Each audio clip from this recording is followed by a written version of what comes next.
ಅಂತ ವಾಲ್ಮೀಕಿ ನಿಗಮದಲ್ಲಿ ಕೋಟಿ ಕೋಟಿ ಲೂಟಿ ಕೇಸ್ಗೆ ಸಂಬಂಧಪಟ್ಟಂತೆ ಎಸ್ಐಟಿ ಅಧಿಕಾರಿಗಳಿಂದ 45 ಕೋಟಿ ಹಣ ಸೀಸ್ ಆಗಿದೆ ಅನ್ನೋದರ ಡೀಟೇಲ್ ಸಿಗ್ತಾ ಇದೆ.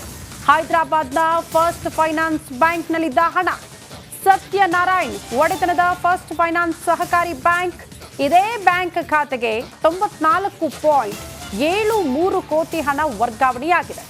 ಸತ್ಯನಾರಾಯಣ್ ಬಂಧಿಸಿ ಹಣ ಸೀಸ್ ಮಾಡಿದ್ದಾರೆ ಎಸ್ಐಟಿ ಅಧಿಕಾರಿಗಳು ಅನ್ನೋದರ ಡೀಟೇಲ್ ಸದ್ಯ ಸಿಗ್ತಾ ಇದೆ. ಇದೇ ರೀತಿ 10 ಹಲವು ಖಾತೆಗಳಿಗೆ, ಅದು ಕೂಡ ಕೆಲ ಫೈನಾನ್ಸ್ ಅವ್ರು ಹೇಳೇ ಬಿಟ್ರು, ಇದಕ್ಕೂ ನಮಗೂ ಸಂಬಂಧ ಇಲ್ಲ, ಇದು ನಮ್ಮ ಅಕೌಂಟೇ ಅಲ್ಲ, ಎಲ್ಲವೂ ಕೂಡ ಫೋರ್ಜರಿ ಆಗಿದೆ ಅನ್ನುವಂಥ ವಿಚಾರ. ಹಾಗಾಗಿ ಅಕ್ರಮ ಅಕೌಂಟ್ಗಳನ್ನ ಕೂಡ ತೆರೆಯಲಾಗಿತ್ತು, ಅಲ್ಲಿಗೆ ಹಣ ಟ್ರಾನ್ಸ್ಫರ್ ಆಗಿತ್ತು ಅನ್ನೋದು ಬಹಳ ಸ್ಪಷ್ಟ. ಈ ಬಗ್ಗೆ ಮತ್ತಷ್ಟು ಡೀಟೇಲ್ಸ್ ಅನ್ನ ಕೊಡ್ತಾ ಹೋಗ್ತಾರೆ ನಮ್ಮ ಪ್ರತಿನಿಧಿ ಅಜಯ್, ನೇರ ಸಂಪರ್ಕದಲ್ಲಿ ಜಾಯಿನ್ ಆಗ್ತಿದ್ದಾರೆ. ಅಜಯ್, ಎಸ್ಐಟಿ ಅಧಿಕಾರಿಗಳ ತನಿಖೆ ಚುರುಕುಗೊಂಡಂಗೆ ಯಾವ್ಯಾವ ಖಾತೆಗಳಿಗೆ ಹಣ ಟ್ರಾನ್ಸ್ಫರ್ ಆಗಿತ್ತು, ಅದನ್ನ ಸೀಸ್ ಮಾಡೋದು ಹೇಗೆ, ಯಾವ ರೀತಿ ಆಗಿತ್ತು ಅನ್ನುವಂಥ ತನಿಖೆ ಕೂಡ ಚುರುಕಾಗ್ತಾ ಇದೆ. ಈಗ ಸದ್ಯ ಆಗಿರುವಂತಹ ಬೆಳವಣಿಗೆಗೆ ಸಂಬಂಧಪಟ್ಟಂತೆ ಏನ್ ಮಾಹಿತಿ ಕೊಡ್ತೀರಿ ಅಜಯ್? ಖಂಡಿತವಾಗ್ಲೂ ಶ್ರುತಿ, ಏನಂತಂದ್ರೆ ಈಗಾಗಲೇ ಈ ಒಂದು ಸತ್ಯನಾರಾಯಣ ಈತ ಏನಿದ್ದಾನೆ, ಈತ ಫಸ್ಟ್ ಫೈನಾನ್ಸ್ ಅಂತ ಹೇಳಿ ಈಗಾಗಲೇ ಅದು ಕೂಡ ತೆಲಂಗಾಣದಲ್ಲಿ ಇರುವಂತಹ ಒಂದು ಸಹಕಾರಿ ಬ್ಯಾಂಕ್ ಆಗಿರುತ್ತೆ. ಸೊ ಇದರಲ್ಲಿ ಕೂಡ 18 ಒಂದು ನಕಲಿ ಖಾತೆಗಳನ್ನ ತೆಗೆಸಿರ್ತಾನೆ.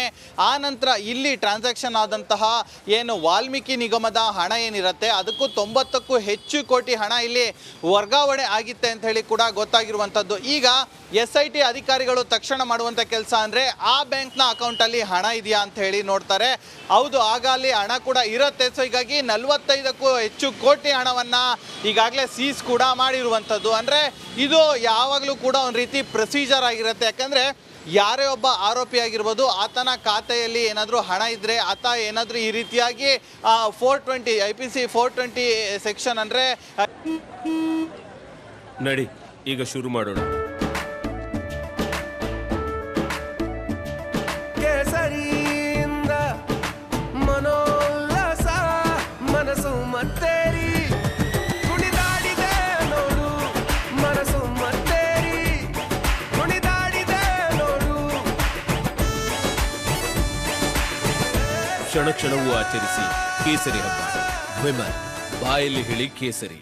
ಏನಾದ್ರು ದೋಖಾ ಮಾಡಿದ್ದಾನೆ ಅಂತ ಹೇಳಿ ಗೊತ್ತಾರೆ, ಆ ಹಣವನ್ನು ಸೀಸ್ ಮಾಡ್ತಾರೆ. ಆನಂತರ ಅದು ಕೋರ್ಟಿಗೂ ಕೂಡ ಪ್ರೊಡ್ಯೂಸ್ ಮಾಡುವಂಥ ಎಲ್ಲ ಸಾಧ್ಯತೆ ಇರುತ್ತೆ. ಆನಂತರ ಅದು ಯಾರಿಗೆ ಹಣ ಸೇರಬೇಕೋ ಅದು ಕೋರ್ಟ್ನ ನಿರ್ದೇಶನದಂತೆ ಆ ಒಂದು ಹಣ ಸೇರುತ್ತೆ. ಸೊ ಹೀಗಾಗಿ ಈಗಲೂ ಕೂಡ ಅದೇ ಕೆಲಸ SIT ಅವರು ಕೂಡ ಈಗಾಗಲೇ ಮಾಡಿರುವಂಥದ್ದು. 45ಕ್ಕೂ ಹೆಚ್ಚು ಕೋಟಿ ಹಣವನ್ನು ಈಗಾಗಲೇ ಸೀಸ್ ಮಾಡಿದ್ದಾರೆ. ಸೊ ಹೀಗಾಗಿ ಆ ಒಂದು ಹಣ ಎಲ್ಲಿಂದ ಬಂತು, ಮತ್ತು ಇದೇ ಒಂದು ವಾಲ್ಮೀಕಿ ನಿಗಮದಿಂದ ಟ್ರಾನ್ಸಾಕ್ಷನ್ ಆದಂತಹ ಹಣ ಅದು ಅನ್ನೋದ್ರ ಬಗ್ಗೆ ಈಗಾಗಲೇ ತನಿಖೆ ಕೂಡ ಶುರು ಆಗಿರುವಂಥದ್ದು. ಇನ್ನು ಸತ್ಯನಾರಾಯಣ ಏನಿದ್ದಾನೆ ಆತನಿಗೂ ಕೂಡ ಈಗಾಗಲೇ ಆ ಇಂಟ್ರಾಗೇಷನ್ ಕೂಡ ಈಗಾಗಲೇ SIT ಕೂಡ ಶುರು ಮಾಡಿರುವಂಥದ್ದು. ಇನ್ನು ಮುಂದಿನ ದಿನಗಳಲ್ಲೂ ಕೂಡ ಇನ್ನೂ ಬೇರೆ ಬೇರೆ ಅಕೌಂಟ್ಗಳಲ್ಲಿ ಇರುವಂತಹ ಎಲ್ಲ ಹಣವನ್ನು ಸೀಸ್ ಮಾಡೋದಕ್ಕೂ ಕೂಡ ಈಗಾಗಲೇ ಮುಂದಾಗಿದ್ದಾರೆ. ಅಕೌಂಟ್ ಟ್ರಾನ್ಸಾಕ್ಷನ್, ಅಕೌಂಟ್ ಹಿಸ್ಟ್ರಿ, ಮತ್ತೆ ಯಾವ ರೀತಿ ನಡೆಯುತ್ತೆ ಈ ತನಿಖೆ ಕಾದ್ ನೋಡೋಣ.